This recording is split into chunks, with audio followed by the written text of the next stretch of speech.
Hey guys, today we're taking a look at the HMM Gurantula. This is a kit that's based on the HMM Guysack that came out recently, and it's only available as a Kotobukiya shop exclusive. We're going to unbox the kit, do a parts comparison with the Guysack, and of course also compare it to its original counterpart from the 80s. Let's take a look.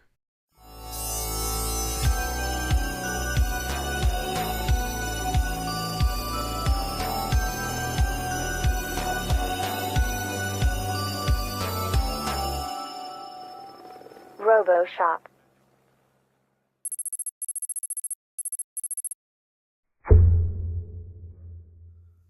Alright, let's see what we got here. First of all, of course, box art, as always, by the amazing Mercy Rabbit.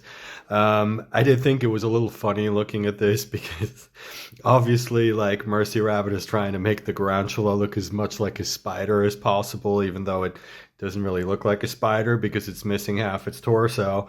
But sort of this angle kind of works, and apparently this in the back here has always been a web shooter. I'm actually not sure if that's canon from previously, but anyway, box art, awesome.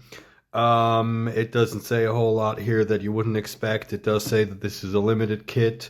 This right here, if I remember correctly, says Kotobukiya store exclusive, shop exclusive, actually. And this is just the name of the Zoid here in katakana. And here in Roman letters, and that's pretty much it. On the side, also the usual, we have a really cool illustration here and some text. Here we have a picture of the kit, and here also more pictures and a gold pilot. I'll be interested to see what that actually looks like on the inside. Speaking of, let's just get this open here. I'm going to do a quick comparison to the parts list on the for the Guysack in a moment, but let's just go through these sprues first. Which, first of all, of course, here we have the legs molded in black and made up of a lot of really small parts. This is definitely new. And then here we have L and H. which look to be Guysack sprues, really. This is the torso. You see the halves here. These are the cannons that go next to the head, and this is like the base plate that the torso mounts on. And here you have the pegs that the legs attach to. Next we have very nice, very nice. We have three, count them, three sets of clear parts, and because this is the Guysack sprue, or actually the Godo sprue if I remember correctly, no, it's the Guysack sprue, we also get the helicopter, like Apache helicopter style canopy from the Guysack in clear, brown, and red, along with all the other parts. That is nice. That's really nice. Here we have the cockpit, and I am actually going to get this out of the packaging real quick because I want to see something. Yeah, it's more sort of a cream color off-white than completely white, which would be accurate to the original Tomy toy. At the same time, though, this probably looks better in real life. Furthermore, we have a pilot, which is indeed molded in gold plastic. Looks okay. I think if you really wanted the proper OJR look, you'd have to actually paint this. We have a whole bunch of pegs, rubber caps here, and a couple more mechanical pieces, which off the top of my head I'm not quite sure what they're for. Now, I am mostly, actually, having looked at some pictures, really curious about these decals here, because you know in the pictures they look almost like the foil stickers that the kit that this is based on came with. Can't imagine that's what they are though. No, these are water slides. Yeah, and they're matte. They're not glossy. I don't know why they appear that way. They might have top coated them in the pictures, but yeah, these are just regular water slides. Very nice though. Got a whole lot of helix symbols. And here we have the instructions. So the reason I'm doing this, of course, is because I want to do a parts comparison, which we can do by looking at this page here. And wait, no, that's not it. This page here. All right, let's see. We do not have the A sprue from the Guysack, nor B nor C. This starts with D, and D is the cockpit. That's the same parts. And then E, G from the Guysack kit, also missing. H, H is the one with the torso parts that I showed you earlier. And we have the K sprue here that is also repeated in the Gurantula. No I, no J. J is, of course, that's the pincers. L was also in the Guysack kit. And then we have M is the caps, and it's telling us in both cases that we only need half of them. P is the pilot, also the same. And then we have the O sprue here, which is the Gurantula leg, and that's the only one that's not also included with the Guysack. And here, you know, it's telling us what all of the clear sprues are for. Which is a bit weird. I think, well, here, yeah, we're meant to build it straight. We are meant to use the red clear parts that are like decoration that goes on the torso, and this canopy, and this one we're actually not supposed to be using at all, I guess.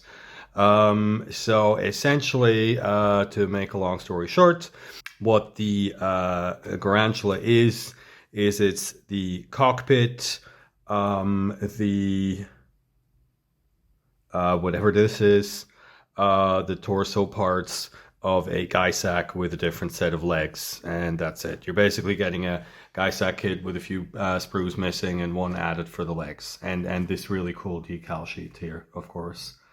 Yeah, and that is really it. I can thumb through the instructions here for you real quick if that interests you, but I think by now everybody knows what that looks like, and there's nothing special here. There's this nice diorama photo looking very old school. There's a picture telling us, you know, what the armaments are, etc. And these concept art drawings of the various parts of the machine, and parts lists, how it goes together. Very simple and straightforward, of course, not much to this kit. And yeah, that's it, really. What do we have on the back here? Yeah, more concept art of the weapons. And then here, the painting guide, if you actually want to paint this in its accurate colors. And the usual instructions for the water slide decals, the gimmicks, if you want to call them that, you know, how the legs fold in various ways, and the you know, that the cockpit opens and closes. And that is pretty much it. A couple more nice pictures on the back here that you've probably seen in the promotional material, and that is the Gurantula. Now, you know what's going to happen next. I am going to build this thing, and then we're going to check it out in the photo booth. Okay, so first of all, here's the comparison to the original Motorized Gurantula. This is actually an original American release that I bought thinking it was an OER, like, I don't know, 20 years ago probably, and I only just realized it was the American version late last year. Anyway, as you can see, the proportions are quite a bit different. Another thing that stands out to me is just how much bigger these two cannons are on the HMM, and you can also see the cockpit is proportioned differently. What's kind of funny to me is the purpose of the clear parts, which the Guysack also has. The one on the front imitates two searchlights that you can also find on the original version, but the one in the middle, that one's actually a replacement for this foil sticker here. And what's funny is that since these parts are the same on the Guysack, I have to assume they were planning to use these sprues for both kits from the start. What's disappointing is that, as you can see, you'd have to paint the parts on the front to match the searchlights properly, and I really don't think it would have been a problem to make those grey with smaller clear parts that pop in at the front. Also, here's the HMM Guysack, which, as you can see, not only looks totally different, but also a whole lot bigger. It's really kind of cool how these two vastly different looking models are based on essentially the same basic frame. You wouldn't even know they have anything in common looking at them like this. And that's about all I've got for you guys. As you can see, since this kit already more or less comes molded in what I would consider the correct colors, I decided to do some panel lines and a matte coat and consider this my finished build. It does for some reason come with the same tiny yellow vents as the Guysack, and that color is then repeated in the paint job on the box, but I just left it as it was. Same with the searchlights. If I wanted to paint those to look like the box, I'd have to paint all the grey parts to make sure the collars match. I do have a second one of these that I'll eventually do a full paint job on, but then it'll probably be with a different color scheme, or I'll swipe a clamshell cockpit from another HMM kits and do a tarantula on, we'll see.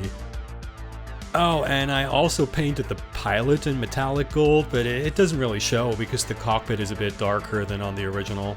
Anyway, is this kit worth it?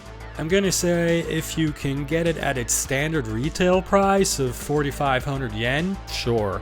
That about reflects the amount of plastic you get here compared to what you'd pay for a Guysack. Sadly, of course, most of us are going to be paying significantly more if we want to get our hands on this, and then I'm really not sure. For me personally, I absolutely love the old wind-up Zoids with the white cockpits, and to be honest, I think if you don't at least respect those models, you don't deserve your fancy Ligers, and someone should come to your house and take them away from you. That is my considered opinion, and I will die on this hill. So really, it just makes me happy that Kotobukiya has made a kit of one of them, and it proves that there are some real fans of Zoids working at the company. But it certainly is exclusively a nostalgia kit. It's super simple, not particularly posable, and well, I think it looks freaking cool, but it's probably also the smallest HMM Zoids kit Kotobukiya has ever made. So if you're as much of a fan of Zoids as I am, this will probably make you just as happy as it makes me. But if you're just looking for a cool sci-fi kit to build and paint and you have your eye on Zoids, this isn't exactly the first one I'd recommend. And that's it for this one, folks. I'm not entirely sure what's next yet, but the first Realize model kits and the next Advanced Z model are coming out at the end of this month, so it's going to be one of those. If you'd like to support this channel and help me with my Zoids budget, I have PayPal and Patreon links in the description below, but it also really helps if you just do all the YouTube things with the clickies on the thingies, you know, post comments and share this video with a friend who has arachnophobia, you know, engagement. In the meantime, thanks for watching, and I'll see you in the next one.